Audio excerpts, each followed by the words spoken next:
সাধনার মূল তাদের পায়ে কোনদিন কি দিয়েছ একটি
ভিডিও কলে ফোন আমার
আসলে লোক দেখেছিল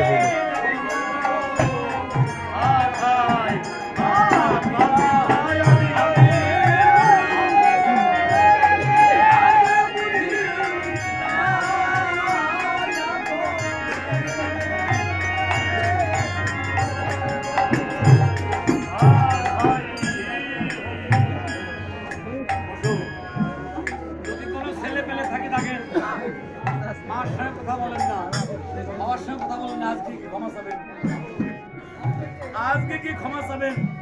আমি বাগা দিয়া গান গাই। জলিল নাম করে একটা মেম্বার ছিলেন ওই এলাকায়। প্রথম দিন গান শুনে বাড়ি গিয়ে তার স্ত্রীকে ডেকে এনেছে গান শুনতে। এসে বলছে অশোকদা ক্ষমা করেন। আমি বললাম কি হয়েছে? বলে আমার বয়স জন্য আমার আম্মার সঙ্গে 6 মাস কথা বলি না, কালকে আপনার গান শুনে আমার ভুল বেরিয়ে গেছে। এত ভালো গান আমি বুঝতে পারি নাই। যদি কোনো বৌমা থাকেন সাহস সঙ্গে কথা বলেন না, শুদ্ধ কথা বলেন না, আর কি ক্ষমা করবেন। মাতা পিতা পরম দেবতা দেবতা তাদের মনে কত দিয়েছি ব্যথা ব্যথা, আমার এখন মনে পড়ে সেই কথা। মাতা পিতা পরম দেবতা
অনেক ছেলে জানে না একাত্তরের কথা।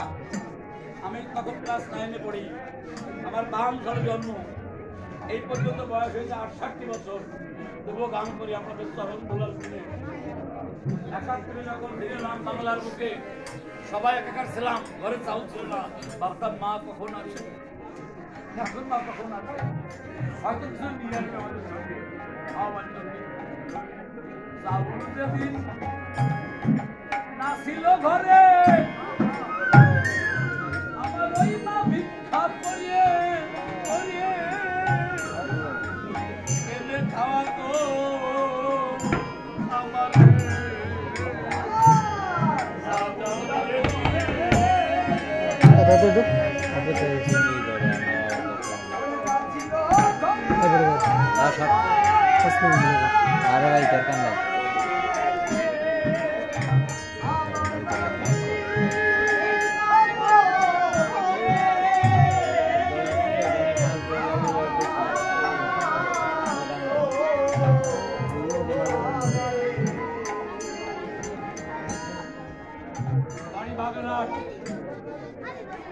কি কথা কয় কেস কেস কেস কেস মানুষ হতেই থাকে। আমাদের দড়াইলে গঙ্গারাপুর ওইখানে গিয়ে বর্ডার পাস হতো, বাড়িটা পথ ক্লিয়ার করতো, আমরা যেতাম। ওইখানে গেলে বীরেনবাবুর স্ত্রী বলছে বীরেনবাবুকে, আপনার অন্ধা মা, বৃদ্ধা মা আজ মরলেও মরবে, কাল মরলেও মরবে। আপনার মাকে ছেলে মেয়ে হারে না বেলাই একটা কাজ করেন। উনি বলছে কি কাজ? বলে আপনার মার সামনে কলা পাতা ছিঁড়ে মুড়ি গুড় দিয়ে আশায় জল দিয়ে আমরা বর্ডার থেকে কথা বলে চলে যাই। বীরেনবাবু অসুস্থ হয়ে পড়েছে, কি করবে? স্ত্রীর কথা মতো এই সময় কাদা ছিল পথে, কলার পাতা কেটে নিয়ে মুড়ি গুড় দিয়ে আশায় জল দিচ্ছে নারকেল আশায়। মা তুমি এখানে খাও, আমরা বড় দিকে আসি। মা আসো, মা বলছে না এই যে ছেলে বসে আর জন্ম হয়নি। মা বলছে বীরেন আমি তোকে দেখি না, এই তোমার অপরাধ। অপরাধ করছিলাম তোকে জন্ম পড়ার দেখতে একা যাবি যা, আমার নাতি পুতি বউ মেরে যাবি কেন? আমার মনে ফেলে যাবি না বাবা। মার মনে ঝাড়া দিয়েছে। এখানে কত পোলা পান এসছে, কোন ছেলে মেয়ের কোন অমঙ্গল হয় কেউ নয় জান তাকে জানে মা। মার কোনো বিকল্প নেই, দিদি এক পাশে মা এক পাশে। সামনে দিয়ে প্রণাম করছে, যতই ফেলে যাক মা তো প্রণাম করতে গিয়ে বাবু কেঁদে ফেলেছে, মাও কাঁদতেছে। মা অন্ধকারে চোখে থাকে না, ওই ছেলে পা ধরে বলছে বীরেন তোর পাও ধরে আমায় ফেলে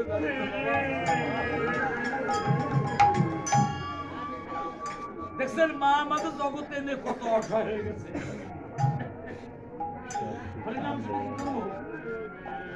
শুধু কি হবে? বারেবার রাধা গোবিন্দ অপবাস।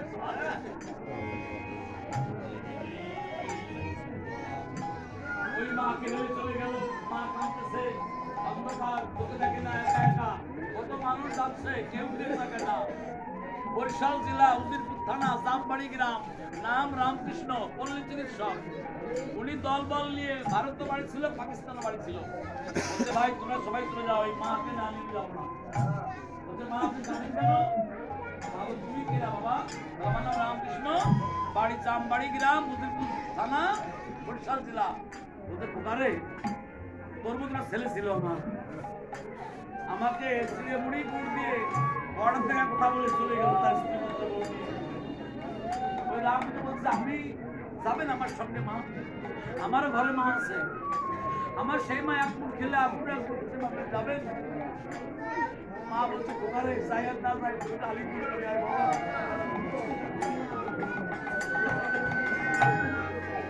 আমি তোর সঙ্গে যাই আর না যাই, আমার পুরা মুখ জুড়াই একটু তোকে মুখে নেয় বাবা। রামকৃষ্ণকে মা জোড়ায় ধরেছে, বলতে পোকারে যাকে পেটে জায়গা দিয়েছিলাম সেই চলে গেল, তুই কি সঙ্গে দিবি?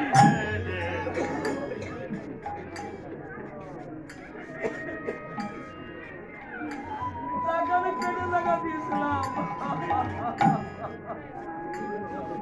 আমি দুধ খাওয়া বড় করেছিলাম, আমি লেখাপড়া শিখেছিলাম, আমার সেই ছেলে চলে গেল, তুই তো পরের ছেলে আমাকে সঙ্গে দিবি বাবা।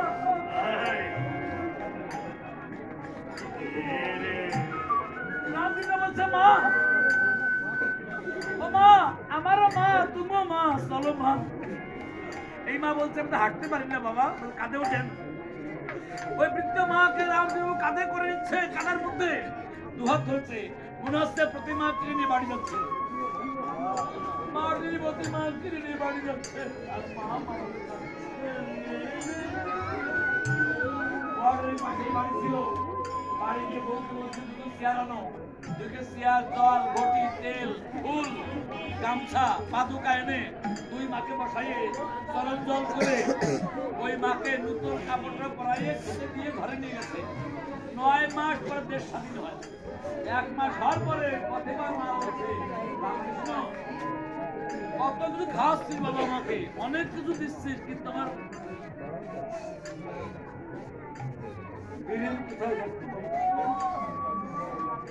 দেখেছেন নিজের ছেলে মাকে যতই অন্যায় করুক কোনদিন অভিশাপ দেয় না। মা না দিলে হবে কি বিচারের পরও বিচার। রামকৃষ্ণ বাবু অনেক ক্যাম্পে খুঁজতে খুঁজতে খুঁজতে খুঁজতে গিয়ে দেখতে পেল এই ক্যাম্পে একটা লোক ছিল, নাম বীরেন বাবু, তার হয়েছে প্যারালাইসিস, বাম অঙ্গ পড়ে গেছে। বিচার নাই বলে তার স্ত্রী গেছে মাদ্রাজ স্বামীকে নিয়ে চিকিৎসার জন্য, কিন্তু ডাক্তাররা 3 মাস চিকিৎসা করে বলছে বৌমা তোমার স্বামী ভালো হবে না, আমাদের ঔষধ নেই, আমাদের বিজ্ঞানের ঔষধ শেষ, একটা মাত্র ঔষধ আছে। তো শাশুড়ি কি বেঁচে আছে? কথা বলে না। বলতে কেন? মাতা পিতার চরণ ধৌত জল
চেষ্টা করো।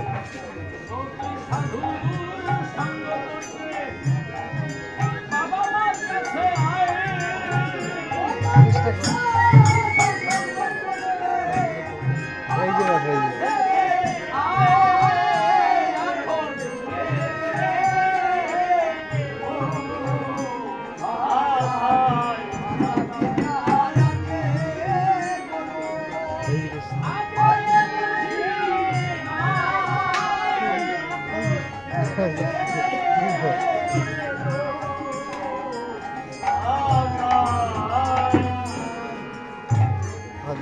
সামনে বসে বসে অনেক দূর থেকে লোক এসেছে, অনেক দূরের কত অতিথিবৃন্দ আছে, মুসলমান ভাইরা আছে, হিন্দু ভাইরা আছে, যুবক ছেলে আছে, কেউ লুঙ্গি পরা, প্যান্ট পরা, ধুতি পরা, ধুতি লুঙ্গি প্যান্টে কিন্তু আসা যায় না। নদিয়ায় নামযজ্ঞ হচ্ছে, এরকম নামযজ্ঞ এই দেশ থেকে 5 জন বৈষ্ণব গিয়েছিল, বড়লাল সরকার মহাশয় আর আগের ঋষি বাবু, নকুল বাবু, বিজয় বাবু আর নন্দী বাবু, এই 5 জন গিয়েছিল বৃন্দাবন যাচ্ছে, হঠাৎ ওই নামযজ্ঞ শুনে ওইখান থেকে করলো। তা ওইখানে নামযজ্ঞ গাইবে ভালো ভালো দল, তার মধ্যে একজন ভালো দল আছে ভারতের কীর্তন মহাসম্রাট রামকৃষ্ণ বাবু। কমিটি থানায় গেছেন 5 জন পুলিশের জন্য, ডিউটির জন্য, অনেক লোকের লোকারণ্য। যে বলেন স্যার আমাদের 5 জন পুলিশ দেন স্যার, কেন? ওই লসিং ব্রাহ্মণের ছেলে, তিলক করা, কণ্ঠে তুলসী মালা, হাতে মালা জপছে, হাসি পিঠা করা, রাইফেল আছে, রিভলভার আছে। উনি একজন মালাধারী বৈষ্ণব। কি হয়েছে বাবা? বলে আমাদের 5 জন পুলিশ দিন স্যার। কেন? বলে আমার নাম যোগ্য দিচ্ছি, অনেক লোকের নামে 5 জন পুলিশ দিন স্যার। আর কীর্তনে পাঠায় ভক্ত পুলিশ, আর যাত্রা পাঠায় দাঙ্গা পুলিশ। ওসি পুলিশ যাকে গিয়ে বলছে আপনারা 5 জন পুলিশ যাবে কীর্তন ডিউটিতে, কীর্তনে কিন্তু যাত্রায় নয়। 5 জন পুলিশ আমার কাছে আসেন। প্রথম এসছে একজন পুলিশ, তার নাম হরিদাস চক্রবর্তী, ব্রাহ্মণের ছেলে। এসেই স্যার কি বললেন শুনেন। সাধু কি মুখে না ব্যবহারে? নাম জানাই স্যার। ভালো আছেন বাবা? হ্যাঁ। আমার নাম কি? আমার নাম হরিদাস চক্রবর্তী। এই জন্য এসছেন? এসেছি, শুনেছি ওই পার্শ্ববর্তী এলাকায় কীর্তন অঙ্গনে পুলিশের প্রয়োজন। হ্যাঁ, 5 জন কনস্টেবল লাগবে। কীর্তনাঙ্গিনা যে 5 জন পুলিশ আপনি পাঠাবেন, 5 জনের মধ্যে আমাকেও পাঠাবেন স্যার। আমি এই থানার ভারপ্রাপ্ত কর্মকর্তা, কাকে পাঠাবো না পাঠাবো আমার দায়িত্ব, আমার একটা জ্ঞান আছে। আপনি কেন সে অভিযোগ করলেন আগে শুনতে পারি? হ্যাঁ বলবো স্যার। বলেন। আমার পুলিশের জীবনে যখন থেকে চাকরি পেয়েছি তখন থেকে আরম্ভ করে অনেক অন্যায় কাজ করেছি স্যার। যেমন ন্যায় অন্যায় কাজ করেছি, বুঝে না বুঝে অনেক কেস নিয়েছি নিজের দায়িত্বে। চোরকে ছেড়ে দিয়েছি, সাধু ব্যক্তিকে বেঁধে নিচ্ছি টাকার জন্য স্যার। বিনিময় টাকা? টাকা, বিনিময় টাকা। চোরকে ছেড়ে দিয়ে সাধুকে বেঁধে নিয়েছে? হ্যাঁ, চোরকে ছেড়ে দিয়েছি, সাধুকে বেঁধে নিচ্ছি। যে সাধু স্তরণ ধরতে ক্যান্সার রোগ সেরে যায় তাকে বেঁধে নিয়েছেন? হ্যাঁ, বেঁধে নিচ্ছি টাকার জন্য। বেঁধে নাকি ক্ষান্ত হয়েছেন? শান্ত হইনি। সেই সাধু রঙে আমি বেত্রাঘাত করেছি। সাধু রঙে? সরল মানুষ যে কোনো অন্যায় কাজ করেনি, যে কোনো চোর নয়, তার রঙে আমি বেত্রাঘাত করেছি। মনে হয় মা বন্ধুরা ক্ষমা করেন না? হ্যাঁ, মা বোনদেরও ক্ষমা করিনি। যে মায়ের কোলে বড় হয়েছি, হাঁটিয়েছি, পা পা করে মা আমাকে কথা বলা শিখিয়েছে, সেই মা বোনদেরও কত কটু কথা বলেছি, ধাক্কা দিয়েছি। পুলিশ হয়ে? পুলিশ হয়ে কত ধর্মীয় অনুষ্ঠানে গিয়ে জ্ঞানজাম করেছি আমি। তাই পাপ করতে করতে পাপের পাহাড় জমিয়েছি স্যার। তাই মনে মনে চিন্তা করে দেখেছি, আজ যখন সুযোগ এসেছে, এই পাপের প্রায়শ্চিত্ত একমাত্র হবে সাধু সঙ্গ।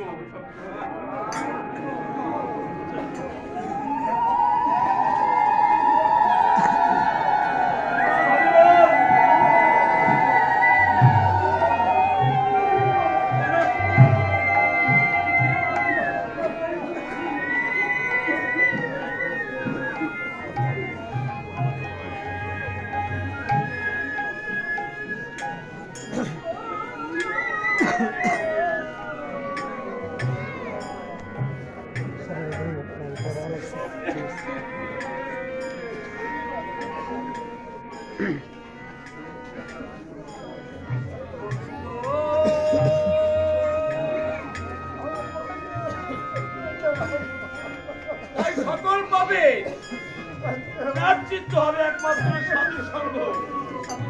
জীবনে কখনো আমি সাধু দেখিনি। সাধু কোথায় পাওয়া যায়, কোথায় খুঁজলে পাওয়া যায়, দেখা যায়। তাই মনে মনে ভেবেছি ওই কীর্তনাঙ্গিনায় সাধু পাওয়া যাবে। কৃষ্ণ কথা শ্রবণ করবে, কৃষ্ণমুখী নিয়ে আসবে ওই অঙ্গনে, অবশ্যই সেই সাধু। কৃষ্ণ নাম জপতে জপতে বসে বসে শুনবে, অবশ্যই সেই সাধু। তাহলে বুঝেছেন, সাপে দংশন করলে বিষ নামানো যায়, বনের সাপে দংশন করলে বিষ নামানো যায়, কোনো বৈষ্ণবের অভিশাপের বিষ নামানো যায় না। বুঝেছেন? হ্যাঁ, বুঝেছি। সাপে কাপ রালোয়া বালে পুড়িয়া রে, চলিয়া পুড়িয়া বলে সাপে সাপে কাপ রালোয়া বালে পুড়িয়া রে, চলিয়া পুড়িয়া বললাম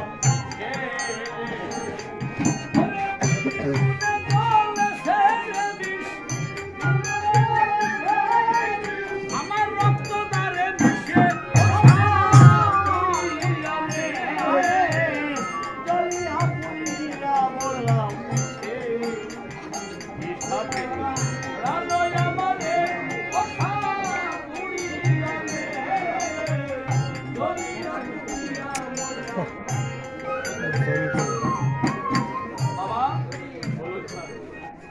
আমি ভাবতাম আপনাদের মধ্যে কৃষ্ণ প্রেম নেই। আমার থানায় যে আপনার মতো বৈষ্ণব পুলিশ জানতাম না। কীর্তন শুনতে হলে সামনে বসতে হয় বা পোশাক দিয়ে বসতে হয়, ধুতি পাঞ্জাবি তিলক করে। আপনি ডিউটি বেশে কি করে কীর্তনের আলোচনা ধরে নেবেন? আপনার থাকবে হাতিয়ার, থাকবে কাকি পোশাক, থাকবে জুতা, থাকবে টুপি। আপনি পুলিশ বেশে কি করে কি সাধু রঙের ধুলি গায়ে মাখবেন বলেন তো একটু? বলবো স্যার, আমার আইপিএল পোশাক নিয়ে হয়তো সুযোগ পাবো না, তবে আমি একটু চিন্তা করে দেখেছি স্যার, ওই কীর্তনাঙ্গিনার পাশে দুটো দরজা থাকবে। আসা যাওয়ার পর আমি সেই আসা যাওয়ার পথে দাঁড়িয়ে থাকবো। যত বৈষ্ণব, যত কৃষ্ণ ভক্তগণ ভিতরে প্রবেশ করবে, আমি দাঁড়িয়ে দাঁড়িয়ে সকল ভক্তের সকল বন্ধুদের চরণ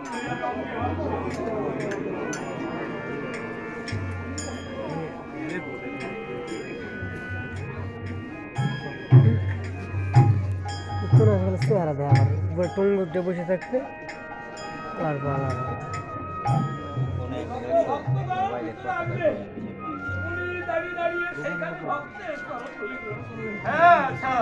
দেখলে আমার কাটা পিছনে এইভাবে কি হবে না? হবে বাবা, হবে হবে হবে। পথে দেখলে সাই উড়াইয়া দেখো তাই, পাইলেও পাইতে পারো এখান থেকে সূর্যকে প্রণাম পাই, এখান থেকে সূর্যকে প্রণাম করি, সূর্যদেবকে প্রণাম পাই না। ওখানে বসে সাধুর উদ্দেশ্যে প্রণাম করলে সাধু তুমি যত ভালো, আমি তাই তো বলছি, যত ভালো আমি জানতাম না। তবে একটা কথা আছে, বলুন স্যার। ডিউটি 3 দিন নাম যজ্ঞ, 3 দিন কিন্তু 3 দিন। কত মায়েরা আসবে ওখানে, আসবে না? আসবে। এইটুকু মনে রাখবে, পর নারী অঙ্গ ছুলে পাপ বসে না গঙ্গা জলে। পর নারী ছায়া ছুতে মানা, পর নারীর মুখে পকে পরে ফাঁকে ফাঁকে চাইলে পরে পরকে সে হয় কানা, বৈষ্ণবকে জানা। খবরদার খবরদার, আজ আমি কীর্তনাঙ্গিনায় যাবো, আর কোনো ভক্ত একটু উঠাফাটা করলে বেত্রাঘাত করবে না। আজ আর কোনো বেত্রাঘাত করবো না, আজ আমি পায়ে ধরে বুঝে যাবো। তবে একটা দাবি আমার, আমি ভারপ্রাপ্ত কর্মকর্তায় থানায় থাকবো, আড়াইয়ের যদি শুয়ে থাকবো, আর আপনি এখানে আলিঙ্গন করবেন, তারা ধরে নেবেন। এই 3 দিন যা পাবেন আমাকে অর্ধেক দেবেন।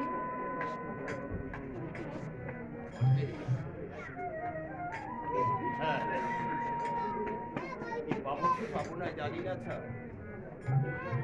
যে ভক্ত পূজারী গোবিন্দ ফুল পূজার জন্য তুলতে যায়, যে ফুলটা নিচে থাকে সেই ফুলটা সিরিয়ালে গোবিন্দের জন্য, পূজার জন্য, যে অধুরে সে কি পূজার জন্য ফুল ফোটেনি? হ্যাঁ, তারও কখনো কখনো সৌভাগ্য হাতে ওই পূজারী যে গাছতলায় ঘোরাফেরা করে, সেই চরণধলি পরে যদি ফুল পড়তে পারে তবে সে পূজায় লাগে। আমি তো যাবো বৈষ্ণব সঙ্গে, কি পাবো কি পাবো না জানি না। যদি কোনো বৈষ্ণব, যদি কোনো ভক্ত মা আমাকে কৃপা করে কিছু দেন, তাহলে আমি আপনাকে কিছু দিয়ে যাবো। শুনলেন? 3 দিনই যা পাবে আমাকে অর্ধেক দেবে, আর 5 দিনই যা পেয়েছেন কমিটিকে অর্ধেক দেবেন। বলেন, কমিটিকে অর্ধেক দেবেন।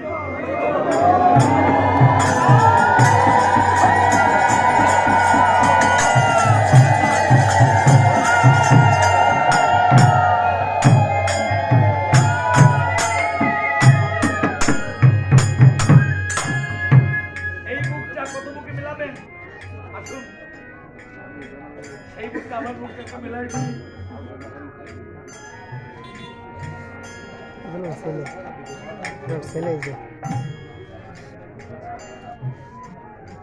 আগে পোশাক পরে রাইফেল নিয়ে 5 জন, উনি একজন, 4 জন ডিউটি করে, উনি দাঁড়ায় আছেন। যত ভক্ত আসা দরকার সবাই তত তুলি মাথা উঠায় আছে। আর মনে মনে ফুলের কাছে ফুলের গন্ধ আছে, ফুলের গাছ থাকলে ফুলের গন্ধই আসে আর ময়লা গাছ থাকলে ময়লা গন্ধ আসে সাধুর পাশে বলে সাধুর অঙ্গের বাতাস গায়ে লাগে বলছে দেখলে আমার মতো পাপী নাই রে এই গৌরাঙ্গের বাজারে আমার মতো পাপী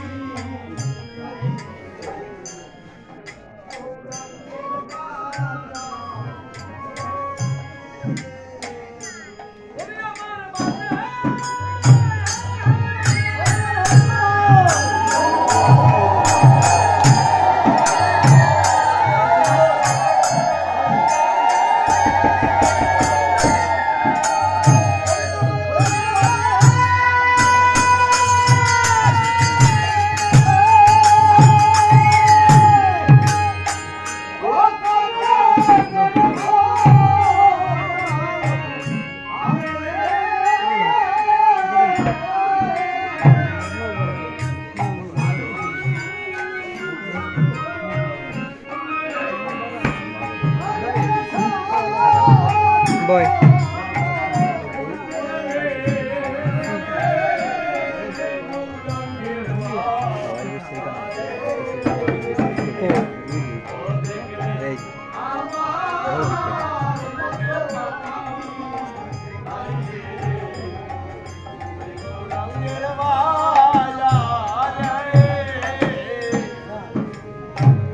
সারা রাত কীর্তন শুনেছে তোলায় পড়া করে দিয়েছে গায়ে ধুলি বালি মাথা পায়ে জুতা নেই মাথায় ক্যাপ নেই হাতে ঘড়ি নেই ভোরবেলা সে স্যারকে ডেকেছে